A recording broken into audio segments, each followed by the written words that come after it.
We're brave and we're worthy of peace. All of us, you know? Facts.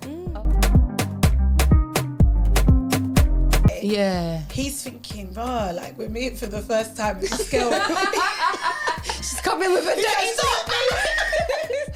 Welcome back to season 4 of MNM Talks. It's your girl Malunga. And it's your girl Mwila. You already know what it is, the Everyday People podcast. Yes, please like, share, comment and subscribe. Let's get into it. I love this excitement. Me too. Why are we excited? In the building. Because we're back. And We have Vivian in the building. Hello. Yeah. Oh, it's so nice to have a guest. Another guest. We do. Vivian is honestly such a joy, bright light. She's honestly the sunshine to anyone's day. Like, how can I I'm so glad I'm describe dark you? skinned because you go make me blush. Yeah. You're like, No, honestly, you're like such a sunshine. Like anyone like to have you in their presence is like blessed because you bring so much light and joy, and it's like a natural like just inner essence that you bring. And I know how intentional you are just in general for yourself, and I think it's beautiful how you just want to like bring that into the world as well. But just who you are being is just, it's a beautiful place. So I am very happy and pleased to invite our beautiful guest Vivian in the building to our M&Ms. M&M. Make her feel welcome. Yes. Yeah, and I love Yeah. that. Like, even just talking to you, this is my first time meeting you, but just, meeting you and talking to you for a little bit before, before hitting record. Yeah. It's like instantly there's just such a light, which is so, it's so important to feel that, because you don't always feel that warmth and that light from someone's energy. So Girls, you're hugging me with your words. I really feel like I know you. So I love that for us. Aww. So how are you guys? How have you been? How has your day been, week been? You go wanna first. go? Yeah, You go because first. you What got was that I've got some stuff to talk about. It's been quite a busy one, but you know what? I'm grateful. I'm trying not to complain, but we're gonna get into our icks or whatever. Yeah. But like it's actually been quite a busy one, and I'm just glad that I'm doing this with you guys. I like that. Yeah, that's been me. What about you? How about you, my dear? Well, I mean, if variety is the spice of life, my week has been spicy. Ooh, I like that. Yeah. Every single day has been different. Monday to Friday, different adventures, different people, morning to evening. It's been like, I can't even remember everything that happened, but I'm taking that as a good sign. I remember how I felt, and I felt good. Yeah, That's good. That's a good thing. It's been a spicy week. Spicy week. It's good to have all the spices in one, Telling you know? even if it's just nutmeg and cinnamon, because it's autumnal now. Yeah. How has It's yours true. been? My week's been up and down. It's been good though. Restful-ish. Do you know what? It's been busy. It's been busy. I think it's that time of the year where it's just like everything's a go, go, go, go, go. Yeah, it's person based time. Yeah, but for the first time, I feel like I'm like on top of it a little bit. Even though today, I was a bit all over. Yeah, But I feel like I'm getting there a little bit. Yeah. Usually I feel like I'm just grasping at straws in the week, but for the first time this week, I feel like, I'm getting there on top of it. Especially with work, I feel like, I'm on top of it finally. Yeah. So you know what though, Vivian? You have to just teach us a little bit of that mantra you were sharing with me. You have to warm us into. Let's do this. Okay, there was a mantra. We're gonna join you, so don't worry. Okay. We got a mantra. Just 'cause this is gonna, Yeah. So it's a song that I sing to myself anytime I need to hype myself up. And girl is like recovering from a cold, so bear with the raspiness. Okay, but we love it. I know that I'm stronger than I feel, even on the days when I feel like this. Oh, should we sing that? Come on. I know that I'm stronger than I feel, even on the days when I feel like this. Okay. I feel like this. Next one is now. Yeah. this. Okay, And I next. mean, what's the next one? and I know that I'm braver than I seem, though you ain't ever seen. Ooh. Nobody cry like this. Oh, can you sing that again for us? I know that I'm braver than I seem, though you ain't ever seen. Nobody cry like this. Okay, from the top, girls. Okay. We've got this. I don't know everything. I'm gonna go for the vibe. The freestyle. Let's do the freestyle. Yeah. I'm gonna do the Okay. A bit of the shoulders. A bit of the. Okay. I know that I'm stronger than I feel, even on the days when I feel like this. And now we breathe. And I know that I'm braver than I seem, though you ain't ever seen. Nobody cry like this. Nobody cry like this. The load is heavy, but I'll rock steady. The path is uncertain, but the peace I'm longing for, I deserve it. Yes! I love that. The peace I'm longing We're for. strong, we're brave, and we're worthy of deserve it. peace. All of us, you know? Facts. Oh my goodness, I love that. That has really. It's warmed my heart. Your voice is so beautiful. Thank you. What made you come up with that? And tell us the story. Oh my gosh. Fun fact about me, one of my favorite cities in England is Manchester. Yeah. So I was on my way to Manchester after a full day at work, and I was just like dog tired. And Euston Station, if Euston Station people listening, put some chairs in your station now. Because I was tired and I was standing, and then people were standing next to me, and I was just in my head and breakdown and probably a little premenstrual. So I was like, girl, you know what? Like, all is calm. You've got this, like, this discomfort in this present moment, the things going in your mind. It's okay. You're strong. You're brave. Like, it's not peaceful here, but you're peaceful inside you. And the lyrics just came. And the melody just came. Yeah. Single out. When is that coming out? I need to work on a release. I need to be listening to that every You're morning. gonna bring me back to promo the EP. Exactly. No, exactly. No, facts. You're a reoccurring guest. Yeah, 100%. Yeah. Oh my Because all I'm thinking is, I know that I'm stronger than I feel. Yeah. You are. You know?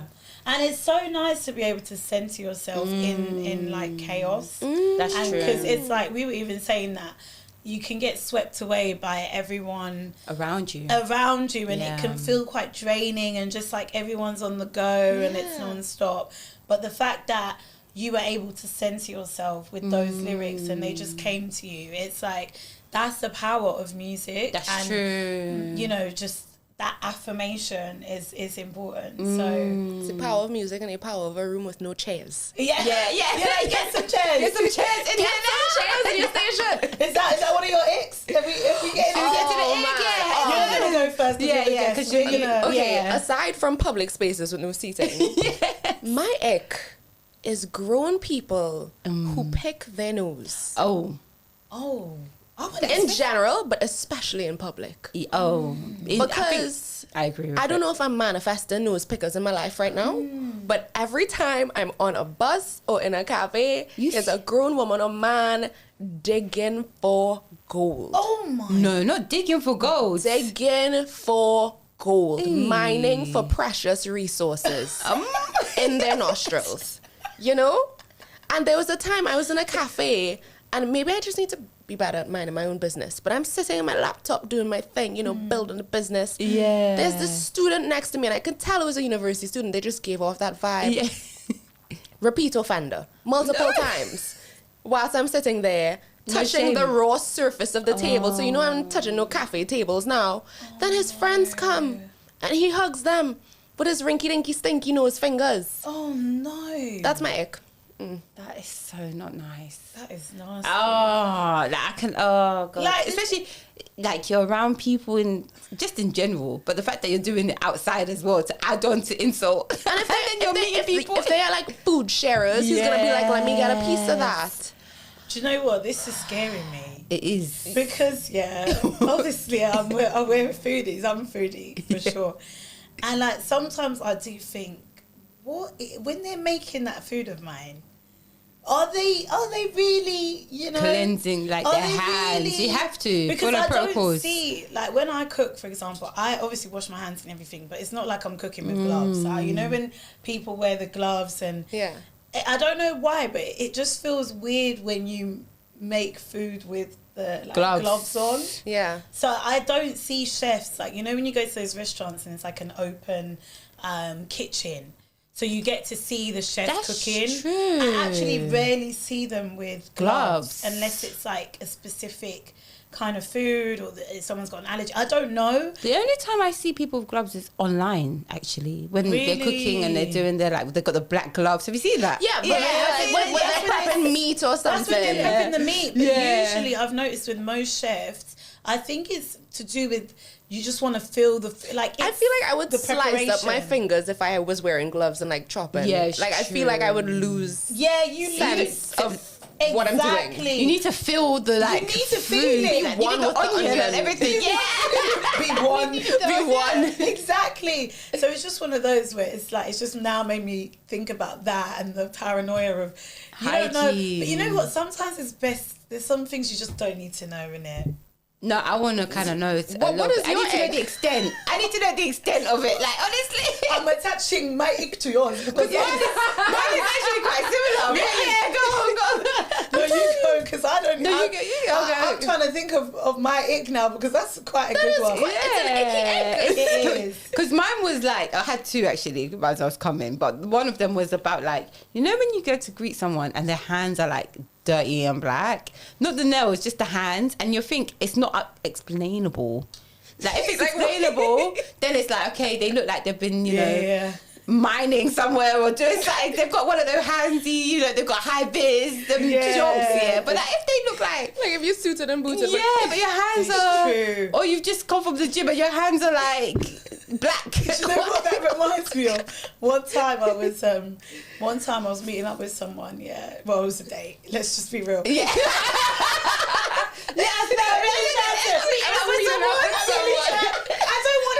was with my little friend. I don't want MNM thinking she's a serial data. She's not serious. This was years ago. Okay, all right. Last week. It was last week. And I was wearing white, and I don't always like to wear white because of this. So I was meeting him, and then I think it was really hot, but I think I got some juice or something on my top. Oh, I hate that. And I didn't realise. So as we're meeting, obviously my top's white. Yeah. He's thinking, like, we're meeting for the first time with this girl. She's coming with a dirty top. Are you a child? Sure. But you know what? Wearing white is risky behaviour. What color was the juice? The juice, I think it was like, I don't know if it was like a tropical juice, but it was orange. stained. It was obvious. Cream soda from now on. Exactly. If I'm wearing Sprite. Anything. Sprite. Lemonade. But tonic it's just water. Just water. Not even with squash, just water. That's like coconut squash, but that don't exist. It's just like, and he did actually say, he was like, oh, you've got something on your top. And I was like, oh, I didn't realise. You didn't realise. I think it was fine, but it just looked a bit jobless, didn't it? Not jobless. So with the dirty hands, it's a bit like, what's happened? What happened? Yeah, I've got an explanation, but people don't ever explain their hands being dirty. And then you ask? No. You don't ask. Because how can you ask somebody what's going on with your hands? Because it just looks like, because you're going to greet them, and then you see the hand, but you that can't. Is your life assignment for the next few weeks. Next time you see someone with dirty hands, be like, why? Yeah. Don't even say hello, my name is. Why? Yeah. I feel like it's so. Would you guys feel like it's rude if somebody was like, it's rude to touch me with them hands? Yes. But you know what? Okay. Scenario, you guys are meeting someone. You don't realise their hands are dirty, but they go in for the handshake. It's dirty. You notice it's dirty. Do you shake the hand? What do you do? Nice to meet you. That's a graceful way of doing it. That's a good one. That is quite nice. Because it looks like it's just like your own thing. Yeah. It's not about them. It's also like just... it's just nice to meet you. Yeah. There's some people that don't. When you greet them and you try and go in for a hug, they're like, no. I don't do hugs. Boundaries? Yeah. Hello, what was boundaries? A 2024 thing? Like, It's you can true. bring them in every year. Yeah, it's No, but it feels weird when it feels weird when I know that I shake hands and then I'm not shaking yours. I've never seen you shake You're a someone's hand. handshaker. I've never seen that in my life. She's lying. She's lying. Have I just never met new people next to Maybe you? it's not formal like that. No shade, no shade. Okay, so what we have to do is like, we need to plant a new person with dirty hands Yeah, and see how she responds. yeah. I'll be like, I'm gonna steal your move and be like, nice to meet you. Exactly. Nice to meet you. Yeah, I'll do that. Yeah, I think that's fair. a good one. That's a good one. Fair. My ick is essentially, so I'm coming to the end of my contract with work. I'm not gonna say who. You know who you are. Yeah. Anyways, it's a story for another day. Yeah. But anyways, you know when they're trying to squeeze every little bit out of you before you leave the position. Yeah. You know, it's like, you know, I'm gone. Like, literally, it's my last day. Just let me relax. Like, I've got one more day. And it's like, oh, can you do this? Can you do this? And it's like, you're trying to get me to do the most. Yeah. You're actually trying to get me to do the most. When it's like, It's a bit sweet though, because it's one of those ones. Because I've seen when people have had their last days at work, and do you know what? There's so much to do on that day that you almost forget that it's their last day. Oh yeah. And they're like, see you tomorrow. You're like, no. No, yeah, you forget because and there's the roster's log, and I'm like, you've really worked today on your last day. So are you one of those people that's sending that last minute email? I didn't assign the. At 5:59, yeah. Oh, do you mind just Oh, good luck in Dubai. You know, before you leave, yeah. do overtime. And it's like, I've already met like the two new people that are like joining the team or whatever. It's quite a small team of us. And I'm still in the same like organisation, but just now going to be in a different team. But it's like, so I know it's one of those things where you know you're going to see people around. Yeah. So you don't want to end in such a, it's not like I'm completely leaving the company, if that makes sense. So it's like, What was the name of the company? I've forgotten.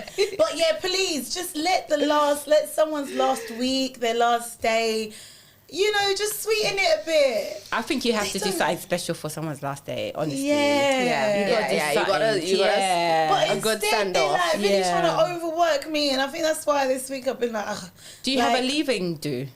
No, because it ain't that deep. I've not been with the team that long. But still, it's still nice. No, and we're most. She's like, no, it's not nice. You know what? In my mind, I'm like, I don't want it. I'm cool. She's like, I'm not leaving. As in, like, I'll see you guys around, but it's not. She's like, no, I'm already gone. For me, it's not that deep. Like, they love it, but it's not that deep. I think if it was like a team where I felt like, I'm super close with this person, that person, and it feels like we see each other a lot. It's mostly it's remote for most of the time as well. So when it's remote as well, it's a bit like the connection's harder to build. Different. Yeah. You just kind of do what you need to do and then see each other here and there. But it's weird. Anyways. But I hear it. Like sometimes I think on the last day you should have like half day. Yeah. And then the ending of the day is just a relaxed. Yeah. You've read my mind. So. But yeah, let me not say too much on that one. Yeah, because you might just go back. You ain't squeezing anything more out of me though. Anyways, so tell us about who you are. That's what I was gonna do. What a smooth segue. Enough about that. It's all about you today. Yeah. So, what do you all want to know? So, I want to know about like just the beginning of course you did Project Cheerleader, but even just a bit more about you as an individual, you know, princess, Vision princess. Yeah, because what is Project Cheerleader? Yeah, so okay. So, I mean, I smiled a little bit when you're like, it's so hard to build connections when everyone's remote. Because, you know, your girl be working on that right now. So, Project Cheerleader is a community-first venture. Like, the aim behind it, the ultimate goal is to use technology to deepen sense of human connection. Like, you know how you can be on social media, but you scroll for 5+ hours and never talk to another human being. True. Like, we have so much technology meant to bring us closer together, but you can kind of just exist in your own world. And I think that is so wrong. Yeah. No, yeah. So the aim for Project Cheerleader is how can we use these amazing resources we have to make sure that everyone has a cheerleader in their lives. So I want to help you find, you know, strangers, people who are like-minded, or maybe people who have different views to you, but you're working towards something together. The name of the game is really community. We're a community first venture, trying to help people connect more. A little bit more. Yeah. And I love your accent. Yeah, I was going to say. So like, yeah, please just tell us where you're from. Your story of even being here in London. Trinidad. Yeah. Trinidad and Tobago. Yeah. I had Trinidadian food yesterday. What did you eat? Oh, yeah, you did. What did you have? I had like, it's interesting because the food also, it was like chickpea. It almost reminded me of Indian food a little bit. Yeah. Which I don't know why. Because half of Trinidad's population is East Indian. Okay. Yeah, girl. Okay, because the food was, so it almost looked like a chickpea curry kind of thing that I had with some potatoes and then some green beans and then I had Bodi. curried. Yeah, what do you call it? Bodi. Okay. So Bodi. Bodi, yeah. Bodi. I Yeah. need to have some. And then I had like it looked like it tasted a bit like a curried chicken. Okay.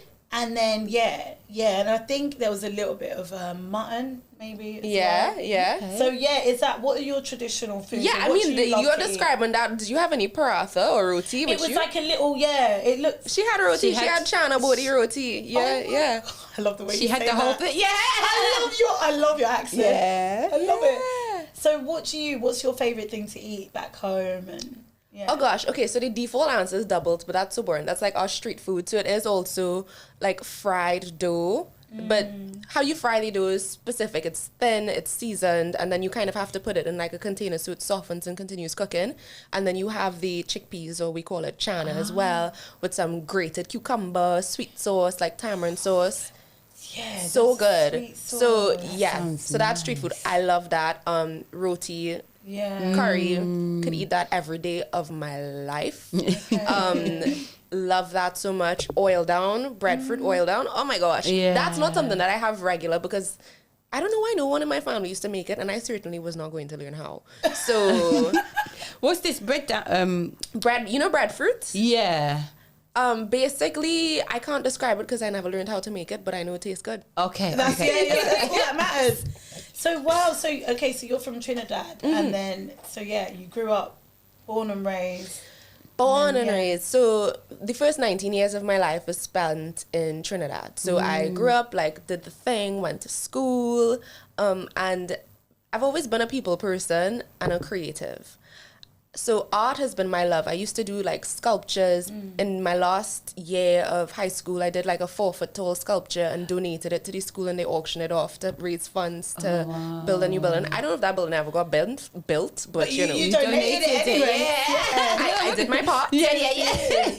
And I always knew that like sorry. It's fine. Yeah. I always knew that I wanted to do something creative. So I was like, I'm gonna like be an artist. And everyone's like, artists only make money when they're dead. It's like, okay, plan B. Uno reverse. Yeah. So I literally, this is like, I have a really great inspirational pitch as to how I found my way in architecture. Okay. But I'm gonna tell you all what really happened. Yeah. So I was 15 years old, and everyone was telling me you're only gonna make money as a dead artist. So I was like Googling careers with art, and I was going down the list like makeup artist and all these different things, and I found architecture. I was like, ooh, what is this architecture thing? So looked at it, and I was like, that sounds like I can do it. It's creative and it's impactful because you're enhancing the way human beings interact with space. So that was the goal. Yeah. So I was like, I'm gonna get my little behind on a plane to the UK to become an architect. Wow. Went to the University of Brighton, studied architecture there. I was like, I don't want to do this. I don't want to be an architect. But I still want to influence people in some way. So I gave my all to my course. I learned what I could, created like our own curriculum outside of the curriculum where we could explore how music and poetry influences your experience of space beyond just like building bricks. Yeah. So I realized, art is the medium, but my true fascination is people. Okay, wow. So like when I graduated, I specialized in inclusive design, and I still have a job as an inclusive design consultant. So thinking about neurodiversity and disability and different gender identities within space, or even like skin tones. Like nobody wants to have your black friend looking like an unlocked game character or a locked game character, you know? Tell us. In the Tell us meeting, about it. I know. like them hybrid meetings, and you're dialing in Zoom, and it's like, oh my gosh, where's Sharon? Well, you can't see Sharon today. Yeah. So it's just like all these small different things. And it's how you've shown up in the world. It's, yeah. It's so important. it's just like all these small nuances I became really fascinated with, and that's where it's like, okay, if I'm gonna do this construction and architecture thing, it has to be that. But then, you know, this long to hear people's stories, it never went away. Like this creative side of me. So I guess if you guys are on my Instagram, you see I do this thing. I walk around with a big cardboard sign, and I interview people and I ask questions. So when I go to events, you know, I hear their stories. And before I had this cardboard sign with me with the intention of getting the attention of one of the speakers where I was going to. What I didn't anticipate is how damn curious everybody else would be. So I'm on the bus and people are like, what's this about? And they're talking to me. I'm walking to the event. They come up, they're talking to me. About that, And then like I eventually, I was like, are you willing to say this again? And I record it. And they were like, sure. So then we just started having conversations and the things people would share, like how they met their loved one or how they're finding a way to live again after their partners passed away, or their identity is like a queer man in a city and how to explore that, or family. I even had like a little boy who was 11 years old told me, like the question I had was, what is the nicest thing a stranger ever did for you? And he shared about the time where he fell off his bike and some stranger came and took care of him. And it's like these small little things, but it's just, you walk through this big city of London, all these people, and I just equate people to stories. And you never know if you don't like bridge that gap and ask a question. So, you know, that I just started doing it, never stopped. I don't know if I ever will stop doing that. I love it. And then I realized, you know, I have some entrepreneurial ambitions about me as well. Because alongside a fascination of human beings and storytelling, another topic close to my heart is well-being and community. And I noticed that all the tools to help you make progress in your life were so disconnected from the tools that connected you to other people. So I thought, what if we could blend the two? And that's kind of how Project Cheerleader was born, seeing how can we collectively become our best selves? How can we support each other in that journey? And that's why, even though like my ambitions are very much technology and platform based, I'm starting with community, because it's the people that need the experience and I want to shape it with them. Wow. So that's me. Oh my gosh. Your journey. And it's a constant like stream of understanding and building and giving. It's a lot of giving in what you've always wanted to do, even in the creative space. Yeah, thank you. And just like seeing how beautiful that, like how you've been able to kind of like consistently be able to give that piece of like joy and understanding and storytelling as well. Like the importance of storytelling is something that I think we forget. Like even our ancestors, even just our general like family, that's something that they did constantly. And in this world, or in London, I feel like we find ourselves like isolated a lot.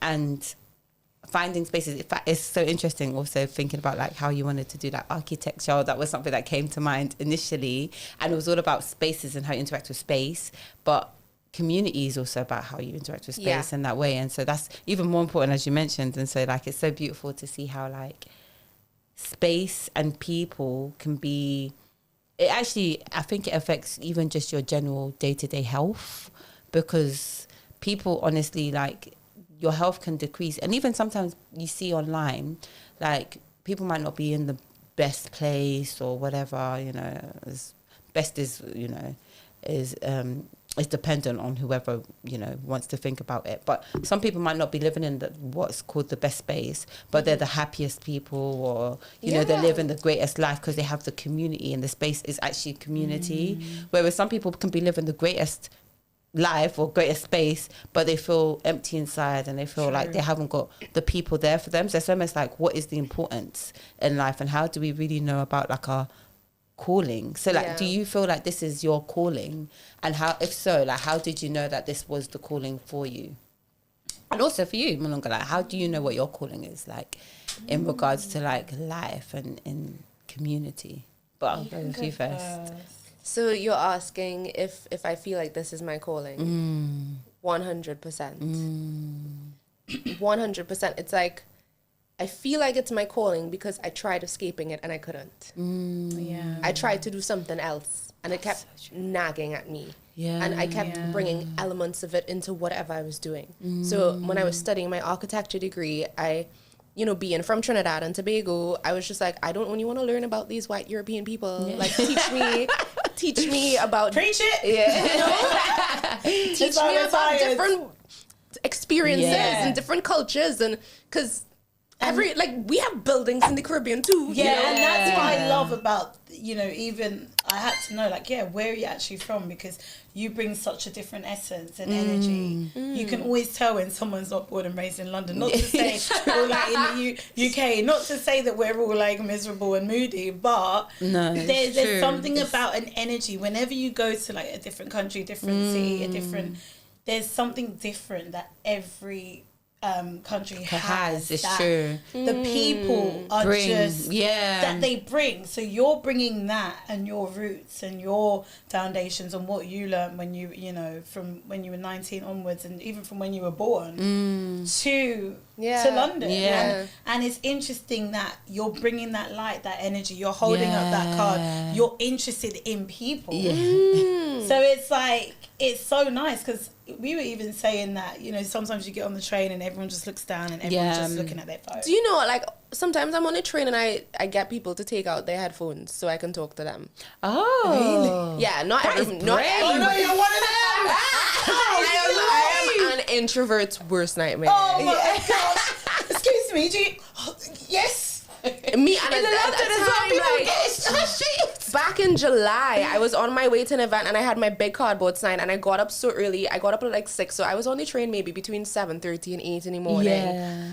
And you can imagine, you're just minding your business, trying to have a peaceful moment before work. And then comes this friggin' Caribbean parrot, saying... What did you say? I'm doing this thing. I'm working to create a new venture to help people connect to communities. And I've launched a new social platform. Do you want to check it out? Do you want to do my questionnaire? And while we're talking, like, where you going? Oh, my God. I love that pitch is good. That is sweet. Yeah. I mean, that's charm. You're sweet and charming. But have you had people that are like... No. Exactly. I'm pretty sure, because... to tell you the truth, like, I feel like we're so much more afraid of people than we need to be. Because the majority of my experiences have been positive. The fact that I have to rack my brain to think of a time where somebody was like, no, or blew me off. Either it means like I don't take it personally, because why would I? It's true. But also like the positives outweigh the negatives. And the negative isn't really negative. They just weren't vibing with it just in that moment. So I wouldn't say so. Like there was one time. Okay. Yeah. No. There is a story. I feel like she knows the story. I don't. But yeah. So how I started with this big cardboard sign was like on mindfulness walks. Remember, I said well-being is very close to my heart and mental health. So it was like mindful walks through London along the riverside, and it was a group of us. And I had my cardboard sign. I can't remember what I had that day. Maybe I had a question about what's your best advice on overcoming a fear of rejection. Very timely. And we're walking, this group of us, and every so often a stranger talks to me, or if someone's not talking to me for a while, I go up to them. Went up to this couple sitting on a bench, an older man and a woman, maybe they were like in their late 60s. So I'm looking at the wife and I said, oh, I'm asking people the questions on my big sign today. Do you have anything you'd like to share? She stays silent. She looks at her husband. Her husband speaks on behalf of both of them. I say, okay. That's interesting. He starts speaking and he was like, what are you doing?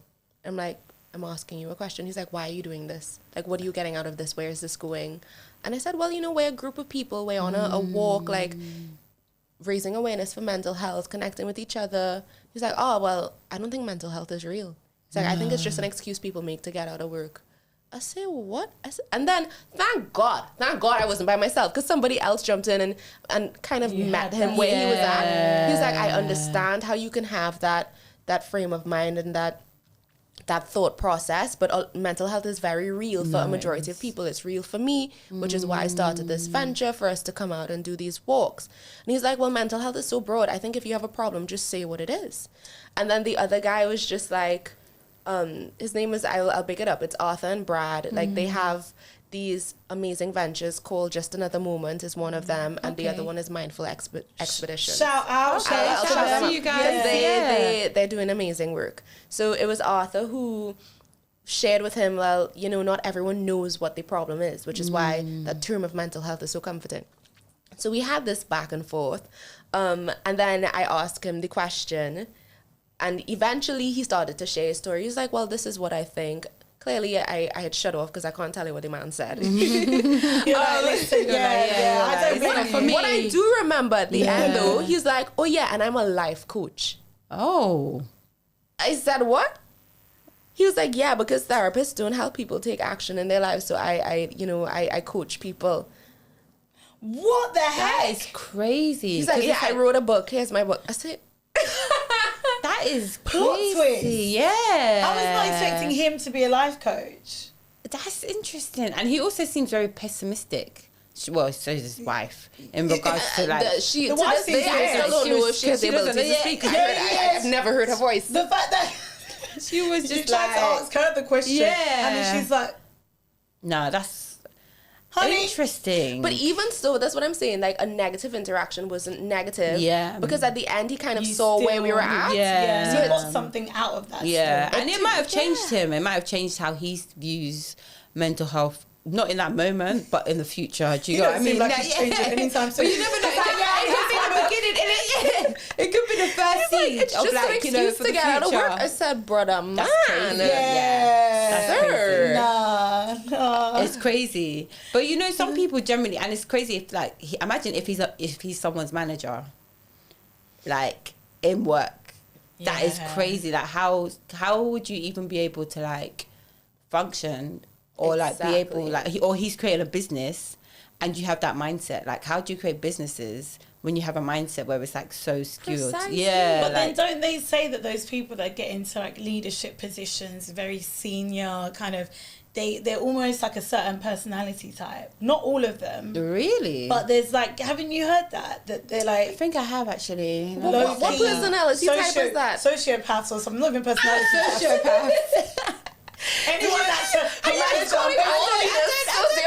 I'm joking, but there is a thing. There is an actual thing that I'm not. I think you I'm have to not have some explaining it elements. well. Like, yeah, you have to have some characteristics There's to like be like a manager and a leader in some way. It's like but a then, detachment that they're able to master that actually allows them Where to you progress. getting your information? Because I ain't hear that. You can see what side of YouTube I'm on. the dark web. Okay, so this is why she's leaving. What was the company's name again? You see what side of YouTube I'm on. Well, you know what? Yeah, you guys know what I'm talking about. Let us know in the comments.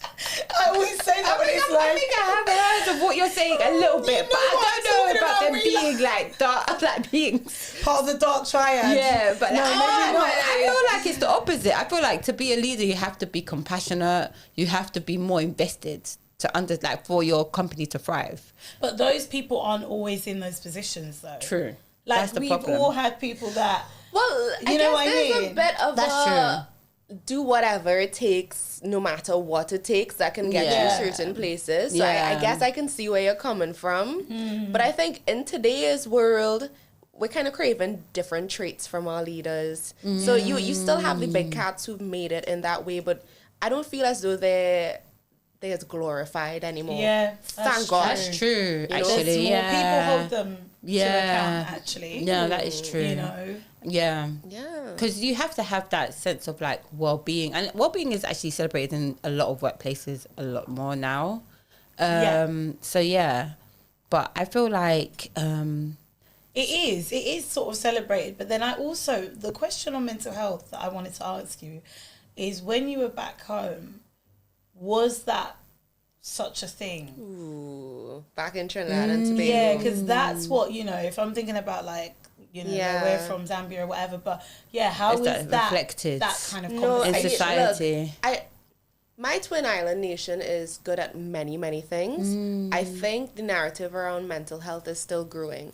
And I'm not saying there wasn't an effort. Like, when I was in high school, we had like a psychologist on site, and if you know, if the girls were rating up or someone was bullying someone, they would send you to her. Or like when she first came into the school, she would go to each classroom, introduce herself and what she was doing.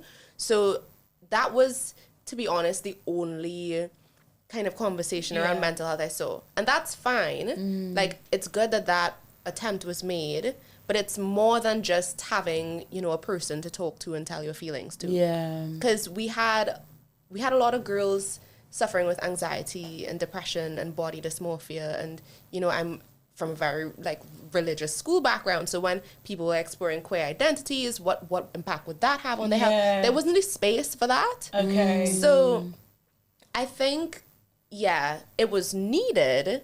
Sometimes it was attempted to be addressed, but not in the best way. And I would say not always in an age appropriate way as well. Okay. Yeah. So what's your, like, what can you leave us with today? Like, what are things that you're working on and looking forward to that, like, tell us about, you know, anything you want to share with us before we wrap up, like something that you're working on? Or, okay.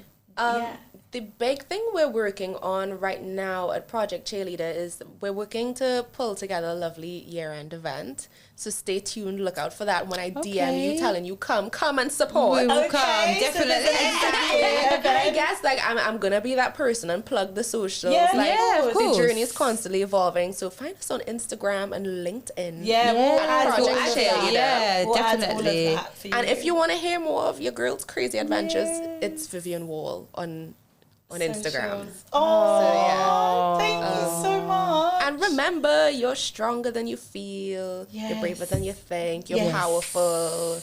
The peace that you're looking for, you deserve it. Just, I'm going to leave you with that. You deserve it. Yes. Thank you so much.